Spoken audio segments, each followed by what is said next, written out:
Hi friends, இன்றைக்கி வந்து ரொம்ப ஒரு யூஸ்ஃபுல்லான வீடியோ தான் நீங்கள் பார்க்க போகிறீங்க. என்னென்னா இந்த கிரைண்டருக்கான ரிவ்யூ தான். எனக்கு வந்து ஃபஸ்ட்டு வீட்டில் இருந்தப்போ பார்த்தீங்கன்னா எனக்கு வந்து நிறைய இடம் இருக்காது. அதனால் நான் வந்து கிரைண்டர் இல்லாமல் மிக்சரில் தான் நான் வந்து அரைப்பேன். இப்போ வந்து புது வீட்டில் நான் இந்த கிரைண்டருக்காகவே இந்த செட் பண்ணியிருக்கோம். இந்த இடத்துல கிரைண்டர் வைக்கணும், எனக்கு இந்த இடம் வேணும் அப்படின்னு நான் வந்து சரவணா ஸ்டோரில் தான் வாங்கினேன். பாடி சரவணா ஸ்டோர்ஸில் ட்ரெண்டிங்கில் இருக்கிற ஒரு கிரைண்டரை தான் பார்க்க போயிருந்தேன். அப்போ வந்து 10,000 பார்த்ததுமே என் ஹஸ்பண்ட் வந்து சொன்னார், நீ திடீர்னு அரைக்கிறத விட்டானா என்ன பண்ணட்டும், நீ இப்போ தான் ஃபஸ்ட்டு நான் இப்போ தான் கிரைண்டரே யூஸ் பண்ணுறேன். இதுக்கு முன்னாடி நான் வந்து மிக்சியில் தான் அரைச்சிட்ருப்பேன்.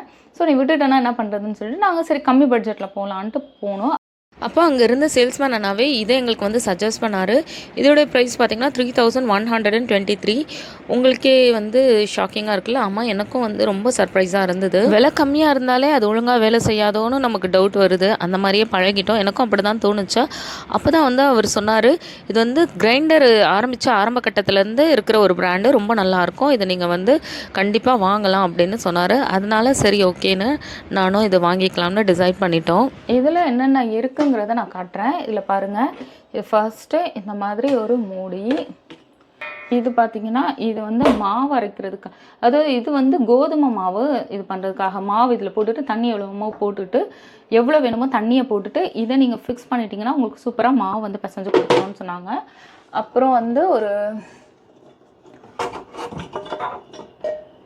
இது பார்த்திங்கன்னா தேங்காய் துருவுறது.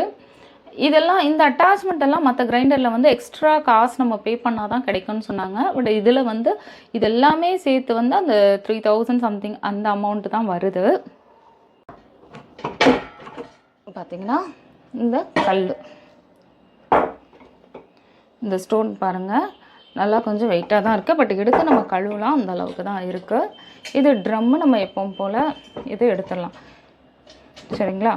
இப்போது இதை நம்ம வந்து பழக்கிறதுக்கு நான் என்ன பண்ணுறேன்னா, இது பார்த்திங்கன்னா என் பசங்களுக்காக நான் வந்து ஸ்ப்ரவுட் பண்ணி வச்சுருந்தேன். அது வந்து அவங்க சாப்பிடல, ஒரு மாதிரி ஸ்மெல் வந்துச்சு. அதை நான் வாஷ் பண்ணி ஃப்ரிட்ஜில் வச்சுருந்தேன். இதை எடுத்து நான் வந்து அரைக்க போகிறேன். ஃபஸ்ட்டு இதை வச்சு அரைச்சிக்கலாம். அப்புறம் அரிசியும் நான் வந்து ஊற வச்சுருக்கேன். அது ஒரு 4 hours ஊறணும். ஊறிட்டு அதுக்கப்புறம் அதையும் அரைச்சி நம்ம எடுத்துடலாம் பண்ணிட்டேன். அப்புறம் நம்ம கிரைண்டரையும் கரெக்டாக ஃபிக்ஸ் பண்ணிக்கணும். கரெக்டாக ஃபிக்ஸ் ஆகிருக்கான்னு பார்த்துக்கோங்க. இப்போது நான் வந்து இது ஸ்டார்ட் பண்ண போகிறேன். இது பார்த்திங்கன்னா இந்த இது இருக்கு இல்லையா, இது வந்து லைட்டாக தான் போடணுன்னு சொன்னாங்க. ஃபர்ஸ்ட் நம்ம அரிசி போடும்போது லைட்டாக தான் போடணும், அதுக்கப்புறம் போட டைட் பண்ணிக்கலாம்னு சொன்னாங்க. ஸோ கொஞ்சம் லூஸ் விட்டுட்டு இப்போ நான் வந்து இந்த மிக்சரை வந்து ஆன் பண்ணுறேன். நான் வந்து ஃபஸ்ட்டு ப்ளக் பாயிண்ட் போட்டுட்டு அரைக்கிறதுக்கு இந்த பச்சை பயிறு தான் வச்சுருக்கேன். இதை நான் வந்து போட்டுக்கிறேன். ஸோ இப்போ இதை வந்து இந்த இடத்துல ஸ்டார்ட் பண்ணிக்கலாம். கிரைண்டர் ஓட ஆரம்பிச்சிருச்சு.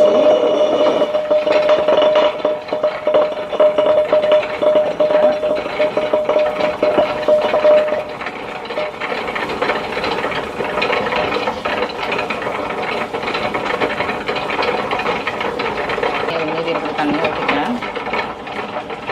இப்போ நான் என்ன பண்ணுறேன்னா நல்லா டைட் பண்ணிக்கிறேன். அவர் சொன்ன இன்ஸ்ட்ரக்ஷன் அப்படி தான். இப்போ நான் வந்து நல்லா டைட் பண்ணிக்கிறேன் பாருங்கள்.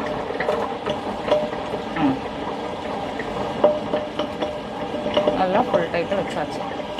இப்போ இந்த கிரைண்டர் நல்லா அரைச்சி கொடுக்குது.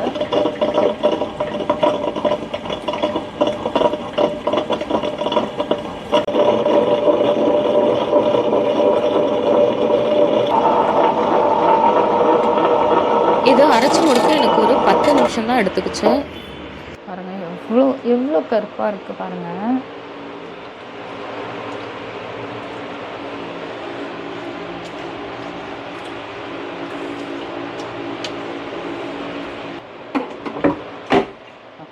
நல்லா இந்த மாதிரி டக்குன்னு சவுண்டு வரணும்.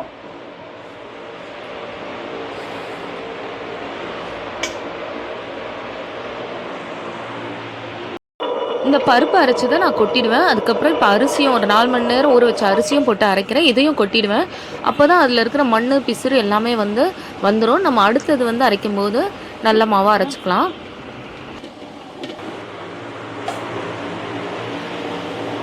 நல்லாவே கிரைண்ட் ஆகிட்டு இருக்கு. இப்போது நான் வந்து ஸ்டாப் பண்ணிக்கிறேன். திக்கான நல்லா கொஞ்சம் வந்து நல்லா ஒயிட்டாகவே இருக்க மாவு. நான் இதை எடுத்துடுறேன். இந்த கிரைண்டரையும் எடுத்துகிட்டு இதையும் நல்லா இந்த மாதிரி இதுலேயே தேய்ச்சி கொடுங்க. நல்லா ஸ்மூத்தாக இதில் வச்சு நல்லா இந்த இதில் தேய்ச்சி விடலாம். க்ளீன் ஆகிடுச்சுனால விளவிலேர்னு தான் இருக்குது மாவு. ஸோ க்ளீன் ஆகிடுச்சு. இப்போ நெக்ஸ்ட் வந்து நான் நாளைக்கு தான் வந்து மாவு அரைக்க போகிறேன். நான் மாவு அரைச்சிட்டு உங்களுக்கு எப்படி வந்துச்சுன்னு காட்டுறேன். The next day. இப்போ நான் வந்து உளுந்தும் அரிசியும் ஊற வச்சுருக்கேன். 1 கப் உளுந்துக்கு 4 கப் அரிசி, இந்த ரேஷியோ தான் நான் எடுப்பேன். இது வந்து ஒரு மினிமம் 5 ஹவர்ஸாவது ஊறி இருக்கணும். ஊற வச்ச உளுந்தை ஃபஸ்ட்டு நான் வந்து அரைச்சிக்கிறேன். எப்போவுமே உளுந்து வந்து தனியாக அரைச்சி வச்சுக்கணும். அப்போ தான் வந்து இட்லியாக இருந்தாலும் சரி, தோசையாக இருந்தாலும் சரி நல்லா வரும். இட்லி நல்லா புசு புசுன்னு வரும். இப்போ அரிசியில் வந்து கொஞ்சம் வெந்தயம் 1 ஸ்பூன் போட்டுக்கணும். அப்போ தான் வந்து நமக்கு வந்து தோசை வந்து நல்லா கலராக நல்லா வரும், பொன்னிறமாக சூப்பராக இருக்கும். இப்போ நான் வந்து அவர் சொன்ன அதே இன்ஸ்ட்ரக்ஷன் தான் ஃபாலோ பண்ணுறேன். ஃபஸ்ட்டு லூஸாக வச்சுட்டு அதுக்கப்புறம் டைட் ஆகிட்டேன். இங்கே பாருங்கள், எனக்கு சீக்கிரமாகவே அரைச்சி கொடுத்துருச்சு. ஒரு 10 மினிட்ஸ் தான் ஆச்சு. ஏன்னா நான் ஒரு சின்ன கப் தான் போடுவேன். நான் ரொம்ப அரைச்சி வச்சுக்க மாட்டேன் வீட்டில். இப்போ பார்த்தீங்கன்னா அரிசி ஊற வச்சு அரிசியும் போட்டேன். அரிசிக்கும் சேம் வந்து ஃபஸ்ட்டு லூஸில் போட்டுட்டு அதுக்கப்புறம் அந்த அரிசி ஃபுல்லாக போட்டு முடிச்சதுக்கப்புறம் நான் வந்து டைட் பண்ணியிருக்கேன். இப்போ அரிசி உளுந்து ரெண்டுத்தையும் வந்து நல்லா கொஞ்சம் மிக்ஸ் பண்ணிக்கணும். நம்ம கையாலேயே மிக்ஸ் பண்ணால் தான் மாவு நல்லா வந்து புளிச்சு வரும். இதை நான் வந்து டிஸ்டர்ப் பண்ணாமல் ஒரு 8 மணி நேரம் வச்சிடுறேன். இப்போ வந்து கொஞ்சம் வெயிலில் வந்து சீக்கிரமாகவே புளிச்சிடுது. அதை நீங்கள் வந்து செக் பண்ணிக்கோங்க. அப்புறம் கையோடு வந்து கிரைண்டரையும் வந்து நான் வந்து தொடச்சி வச்சிடுறேன். ஏன்னா அப்பப்போ நம்ம பண்ணால் தான் நல்லா வந்து மெயின்டைன் பண்ண முடியும், ரொம்ப வருஷத்துக்கு இருக்கும். இப்போ வந்து பார்த்திங்கன்னா 8 மணி நேரம் ஆயிடுச்சு. எனக்கு வந்து மாவு வந்து நல்லா புளிச்சு வந்துருச்சு. இப்போ இதில் நான் வந்து தோசை ஊற்றிக்கிறேன். இன்றைக்கி வந்து இட்லி செய்யலை. இட்லி ஊற்றினாலும் ரொம்பவே நல்லா புசு புசுன்னு இருக்கும். நல்லா மொறு மொறுன்னு தோசை சுட்டு எடுத்தாச்சு. இப்போ நான் வந்து நெக்ஸ்ட்டு வந்து சப்பாத்தி மாவு எப்படி பிசைறது அதை நான் உங்களுக்கு காட்டுறேன். அதுக்கு கொடுத்துருந்த அந்த பாட்டு வந்து அதில் இது பண்ணிக்கோங்க. அந்த கல்லை எடுத்துகிட்டு அந்த சப்பாத்தி மாவு காமிச்சோம் இல்லையா, அதை வந்து செட் பண்ணிவிட்டு 1க்கு அரை அந்த தண்ணி தான் நான் வந்து எப்போவுமே வந்து மாவுக்கு வந்து போடுவேன். 1 கப் மாவுனா அரை கப்பு தண்ணி, அந்த ரேஷியோ தான். நான் மாவுலேயே வந்து சால்ட்டையும் போட்டு மிக்ஸ் பண்ணிட்டேன். உப்பு போட்டு மிக்ஸ் பண்ணிவிட்டு இப்போ வந்து தண்ணி போட்டுக்கிறேன்.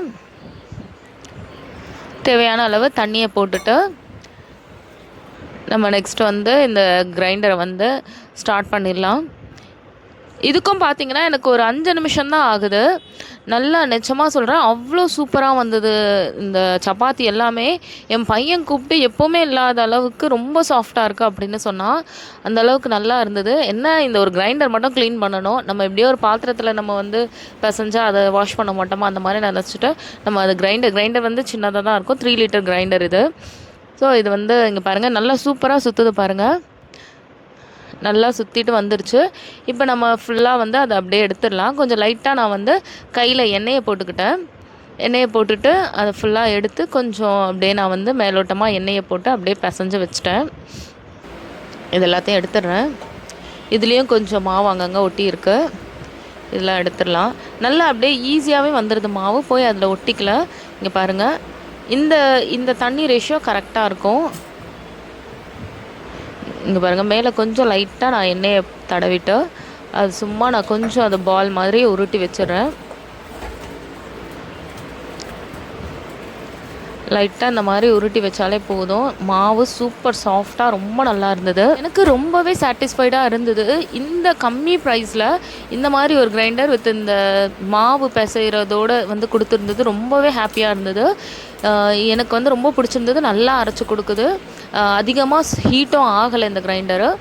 ஸோ நீங்கள் வந்து கண்டிப்பாக இதை வந்து வாங்கணும்னு நினைக்கிறவங்க, ஒரு பட்ஜெட் ஃப்ரெண்ட்லியாக போகணும்னா கண்டிப்பாக இந்த கிரைண்டர் போகலாம். நெக்ஸ்ட்டு வேறு ஒரு வீடியோவில் பார்க்கலாம். இந்த வீடியோ உங்களுக்கு யூஸ்ஃபுல்லாக இருந்ததுன்னா மறக்காமல் லைக் பண்ணுங்கள். மாம்ஸ் லைஃப்பை சப்ஸ்கிரைப் பண்ணாதவங்க மறக்காமல் சப்ஸ்கிரைப் பண்ணுங்கள். பாய்.